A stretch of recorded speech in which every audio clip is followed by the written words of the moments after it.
Hello everyone, welcome back to my YouTube channel study for knowledge, जो कि एक free learning platform है जहां पर आप फिजिक्स, केमिस्ट्री और बायोलॉजी के डाउट सॉल्व कर सकते हो और आपको एक शॉर्ट नोट्स भी प्रोवाइड करवाया जाता है। तो आज के इस लेक्चर में हम देखने वाले हैं क्लास टेंथ के बायोलॉजी के चैप्टर 2 को, जिसका नाम है structure of chromosome, cell cycle and cell division. तो जैसा कि आपको नाम से ही पता चल रहा होगा, यहाँ पर दो चैप्टर को डिस्कस करना है हमें। पहला तो लिखा है कि स्ट्रक्चर ऑफ क्रोमोजोम, क्रोमोजोम का स्ट्रक्चर क्या होता है वो देखना है। उसके बाद सेल साइकिल को पढ़ना है और सेल डिवीजन को पढ़ना है। तो जितना आपको पेचीदा लग रहा है ना ये चैप्टर, उतना नहीं है। हम इसको अप्रॉक्स 20 मिनट्स के अंदर ये चैप्टर्स को कंप्लीट कर लेंगे, वो भी बहुत ही अच्छे नॉलेज के साथ। तो बस मेरे चैनल को आप सब्सक्राइब कर लो और वीडियो को देखते चलो।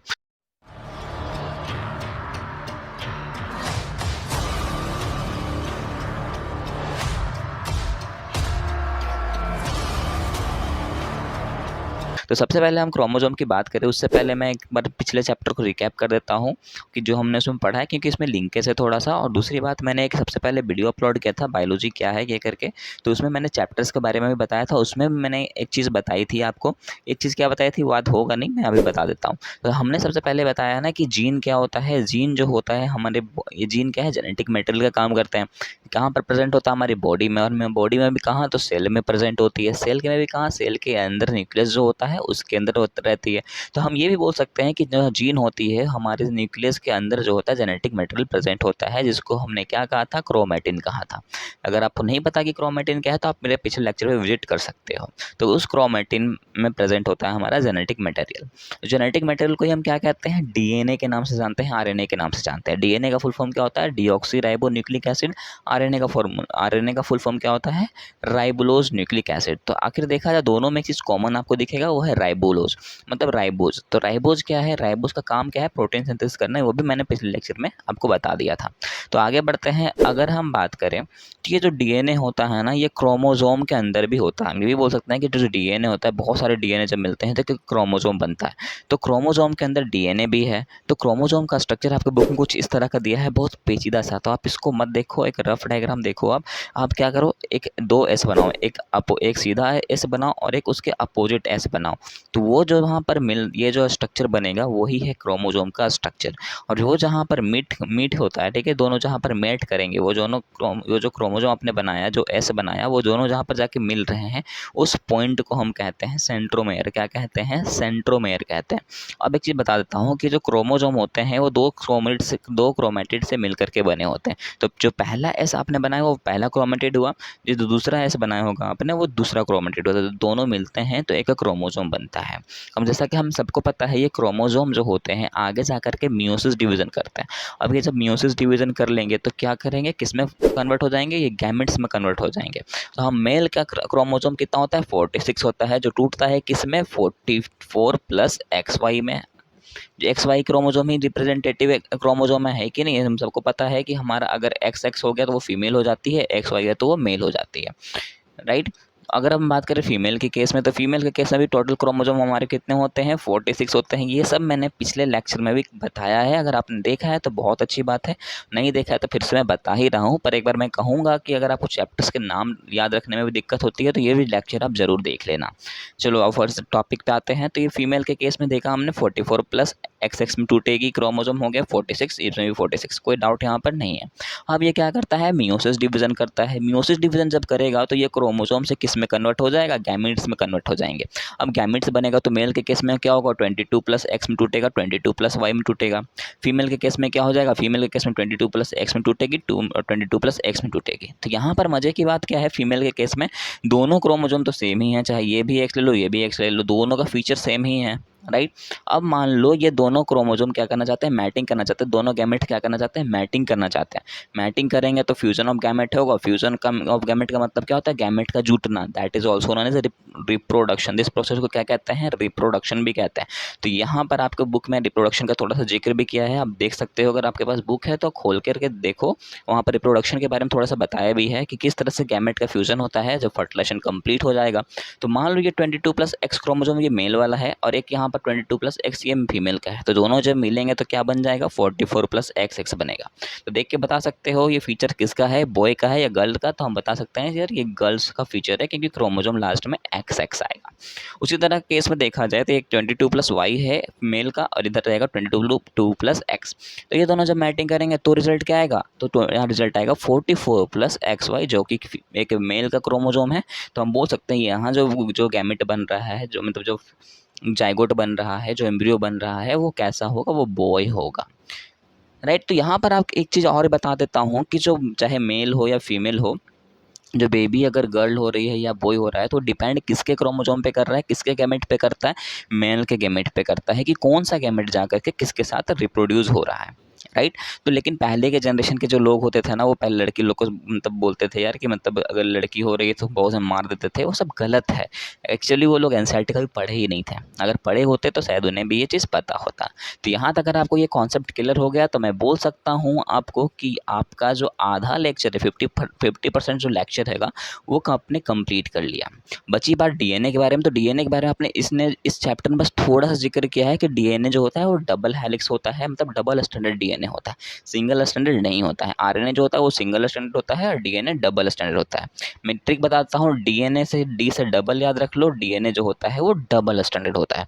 इसके बारे में आपको जेनेटिक्स में अच्छे से बताया गया, तो हम उस डीएनए को जेनेटिक्स में ही कवर करेंगे, वो भी बहुत ईजी ट्रिक के साथ। मैंने नोट्स बना लिया है और नेक्स्ट डे तो मैं अपलोड भी कर दूंगा, तो वेट करना उसके लिए। वो लेक्चर भी अपन ईजी वे में कंप्लीट करेंगे। तो यहाँ पर हमारा जो स्ट्रक्चर होता है क्रोमोसोम का वो कंप्लीट होता है।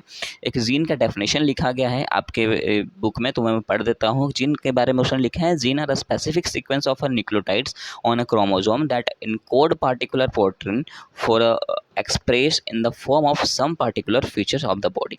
सिंपल सी बात है, ये जीन क्या करता है, जनरेशन टू जनरेशन क्या होता है, स्किप करता जाता है। नहीं करता क्या, बिल्कुल करता है, हम सबको पता है। तो यहाँ तक आपको कोई डाउट नहीं होना चाहिए। अगर फिर भी कोई डाउट आता है तो आप मेरे को कमेंट कर सकते हो, मैं रिप्लाई कर दूंगा। अब बात करते हैं नोट्स की। नोट्स में मैंने सबसे पहले टॉपिक डाला है न्यूक्लिक एसिड का, जो कि आप नीचे से देख सकते हो, नीचे भी नोट्स मैंने अवेलेबल करवा दिया है। फिर भी अगर आपको खुद से लिखना है तो खुद से भी लिख सकते हो। सबसे पहले मैंने टॉपिक डाला है न्यूक्लिक एसिड, और मैंने बताया है कि न्यूक्लिक एसिड के अंदर क्या होता है, डीएनए होता है और आरएनए होता है। कैसे होता है वो भी मैंने बताया है कि न्यूक्लिक एसिड जो होता है वो पॉलीमर ऑफ न्यूक्लियोटाइड से मिलकर के बने होते हैं। पॉलीमर का मतलब होता है मोर देन 3, पॉली का मतलब क्या होता है, मोर देन 3। तो जब 3 से अधिक न्यूक्लियोटाइड मिलते हैं तब जाके एक न्यूक्लिक एसिड बनता है। और न्यूक्लियोटाइड बनता है न्यूक्लियोसाइड प्लस फॉस्फेट से, और न्यूक्लियोसाइड बनता है शुगर प्लस नाइट्रोजनस बेस के साथ। अब शुगर क्या है, शुगर के अंदर आते हैं राइबोज और डीऑक्सीराइबोज। तो राइबोज में आता है आरएनए, डीऑक्सीराइबोज में डीएनए। तो हम बोल सकते हैं कि ये नाइट्रोजन, ये जो न्यूक्लिक एसिड के अंदर डीएनए और आरएनए प्रेजेंट होते हैं। क्यों, कैसे प्रेजेंट होते हैं मैंने देख लिया ना, क्योंकि न्यूक्लियोसाइड के अंदर ही ये दोनों प्रेजेंट होता है, और न्यूक्लियोसाइड आता है न्यूक्लिक एसिड के अंदर। अगर ये तो वही बात हो गई ना, अगर हमसे कोई पूछ लेता है तो हम कहते हैं कि हम झारखंड में रहते हैं, पूछे झारखंड में भी स्पेसिफिक लोकेशन कहाँ, तो बोलते हैं कि हम रामगढ़ से रहते में हैं या रांची में हैं, ये हम बताते हैं। राइट। तो वही लोकेशन इसका भी है। अगर पूछा जाए कि न्यूक्लिक एसिड के अंदर डीएनए हो और आरएनए होते हैं तो बिल्कुल होते हैं। एग्जैक्ट लोकेशन पूछा जाए तो बता देना है कि न्यूक्लियोसाइड के अंदर होते हैं। अब बात करते हैं नाइट्रोजन बेसिस की। तो नाइट्रोजन बेसिस जो जो होते हैं वो दो होते हैं, एक होते हैं प्यूरिन्स, एक पैरामिडिन्स। प्यूरिन्स के अंदर दो नाइट्रोजन बेस आते हैं, वो है एजी। एजी का मतलब होता है ए से एडेनिन, गी से ग्वानिन। अगर हम बात करें पैरामिडिन्स की, तो पैरामिडिन्स के अंदर आते हैं टीसीयू। इससे इसके आपको ट्रिक याद रखना, आईसीयू, आई की जगह बस टी होता है। टी से हो जाएगा थाइमिन, सी से हो जाएगा साइटोसिन, यू से हो जाएगा यूरासिल। अब बात करते हैं डीएनए की। तो डीएनए में सबसे पहले आइडेंटिफाइड किया था फ्रेडरिच मीसर्स ने। इसने बताया था कि जो डीएनए जो होता है वो एसिडिक इन नेचर का होता है। और भी दो साइंटिस्ट थे, वेल्किंस एंड फ्रैंकलिन, जो डीएनए की स्टडी कर रहे थे वो एक्सरे क्रिस्टलोग्राफी में, जो आपको यहाँ पर नहीं दिया है। वाटसन एंड क्रिक जो थे उसने डबल हेलिक्स मॉडल दिया है, जो कि आपको बुक में दिख जाएगा। और हम बात करें डीएनए में 4 नाइट्रोजन बेसेस आते हैं, ATGC। वहाँ तो बोलोगे सर 5 थे, यू भी था, यूरासिल भी था। तो यूरासिल इसमें नहीं होता है, इसमें सिर्फ थाइमिन प्रेजेंट होता है। और आरएनए की बात करो तो आरएनए में यूरासिल होता है, थाइमिन नहीं होता। अब बात करते हैं, देखो बताना तो मैं बहुत कुछ चाहता हूँ बात, पर इस चैप्टर में आपको इतना नहीं दिया गया है। आपको जब जेनेटिक्स पढ़ाया जाएगा तो आपको और भी मैं बता दूंगा। अभी आपको इस चैप्टर में बताया गया डीएनए के बारे में और हिस्टोन के बारे में। तो चलो मैंने दोनों को लिंक किया हुआ है और मैं इसको आपको अच्छे से समझाता हूँ। देखो पहले डायरेक्टली आप हिस्टोन का फिगर को मत देखो, आप पहले मैं जो फिगर दिखा रहा हूँ उसको देखो। एक फिगर मैंने लिया है जिसमें एक पोल दिख रहा होगा आपको और एक इलेक्ट्रिक वायर दिख रहा है। इलेक्ट्रिक वायर को आपको मानना है डीएनए और ये जो पोल है उसको मान लो हिस्टोन, राइट। अब ये वायर है, वायर को मैंने डीएनए क्यों मानने का है वो भी मैं बताता हूँ। देखो ये जो वायर होता है इसमें क्या फ्लो हो रहा होगा, चार्ज फ्लो होता होगा। Flow of charge is known as current. अब कौन सा फ्लो होता है, कौन सा चार्ज का फ्लो होता है, नेगेटिव, तो इलेक्ट्रॉन का फ्लो होता है। इलेक्ट्रॉन में चार्ज कौन सा होता है, नेगेटिव। तो आपको यहाँ से याद हो जाएगा कि डीएनए में नेगेटिव चार्ज होता है, हिस्टोन में पॉजिटिव चार्ज होता है। अब दूसरी बात ये आपको मान लेना है यहाँ पर कि यहाँ पर देखो इलेक्ट्रिक चार्ज क्या हो रहा है, आखिर बह रहा है एक तरह से दूसरे जगह जा रहा है कि नहीं जा रहा है। मतलब ये जो एक पोल है और ये दूसरा पोल है, दोनों के बीच कौन क्या है, ये इलेक्ट्रिक वायर ही तो है। ये इलेक्ट्रिक करंट है, बह रहा होगा इसके अंदर कि नहीं बह रहा होगा, बिल्कुल बह रहा होगा। ये दूसरा पोल और तीसरा पोल से भी इसी तरह ये कनेक्ट होगा। मतलब ये कहने का मतलब है कि जो वायर है ये हर पोल से कनेक्ट होता जा रहा है, हर पोल से कनेक्ट होता जाता है, होता जाता है, होता जाता है। तो उसी तरह ये जो हिस्टोन होता है ये एक ही जगह फिक्स होता है। जो मूवमेंट होता है वो करता है डीएनए। मतलब हम ये बोल सकते हैं कि डीएनए जो होता है वो जनरेशन टू जनरेशन जो होता है स्किप करता जाता है, जनरेशन टू जनरेशन वो एक से दूसरे तक जाता रहता है। तो यहाँ तक एक समझ आ गया होगा कि हिस्टोन जो होता है वो एक जगह फिक्स रहता है, वो चेंज नहीं होता। चेंज जो होता है वो डीएनए होता है और जैसे हर जनरेशन टू जनरेशन वो चेंज हो सकता है। अगर बात करें कि जो डीएनए है डबल हेलिक्स मॉडल हमने देखा है, तो इसका मतलब क्या है कि वो डबल स्टैंडर्ड है डीएनए का। तो अगर कहीं डीएनए के डबल स्टैंडर्ड में से एक स्टैंडर्ड में कोई प्रॉब्लम आ जाता है, कुछ चेंज हो जाता है, तो उस कंडीशन को कहते हैं म्यूटेशन। और म्यूटेशन का डेफिनेशन कहता है change in single base pair of DNA is known as mutation. तो यहाँ पर म्यूटेशन भी समझ गए होंगे। म्यूटेशन का मतलब क्या है ये सब हम जेनेटिक्स वाले चैप्टर में देखेंगे, पर इतना मैं बता देता हूँ, एक एग्जांपल देता हूँ ऋतिक रोशन का। आपने ऋतिक रोशन का हाथ देखा होगा अगर, तो उसके फिंगर नोटिस किए होंगे। फिंगर उनके कितने हैं, एक में 6 फिंगर है, एक में 5 फिंगर है। तो ये 6 फिंगर हुआ कैसे होगा, तो जनरेशन टू जनरेशन जो जीन चेंज हो रहा है, अल्टर हो रहा होगा, तो कुछ इसमें चेंज हुआ होगा जिसके कारण उनके 6 फिंगर हो जाते हैं। तो यहाँ तक आपको हिस्टोन और ये डीएनए मैंने लिंक करके बता दिया। अब बात करते हैं आपको ये जो हिस्टोन होता है इसके अंदर 5 चीज़ आते हैं।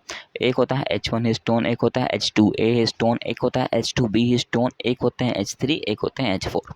H1 हिस्टोन को लिंकर हिस्टोन कहा जाता है। वो जनरेशन टू जनरेशन अपने आप को लिंक करता चलता है। मतलब डीएनए अगर चेंज हो रहा है तो वो कहीं ना कहीं इसको लिंक करेगा।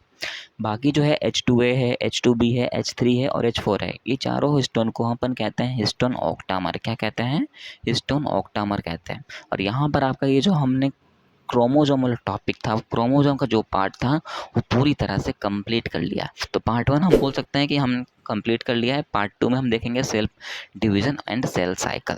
तो अगर आपको यहाँ तक लेक्चर अच्छा लग रहा है तो आप मेरे चैनल को सब्सक्राइब कर लो, वीडियो को लाइक ज़रूर करना। ओके, और कोई डाउट रहता है अभी भी तो मेरे को कमेंट करना, और कोई आपको ऐसा लगता है कि मैंने कुछ टॉपिक मिस कर दिया अभी तक में, तो आप मेरे को कमेंट करके मेरे को टॉपिक बता सकते हो। Okay, thank you, have a nice day.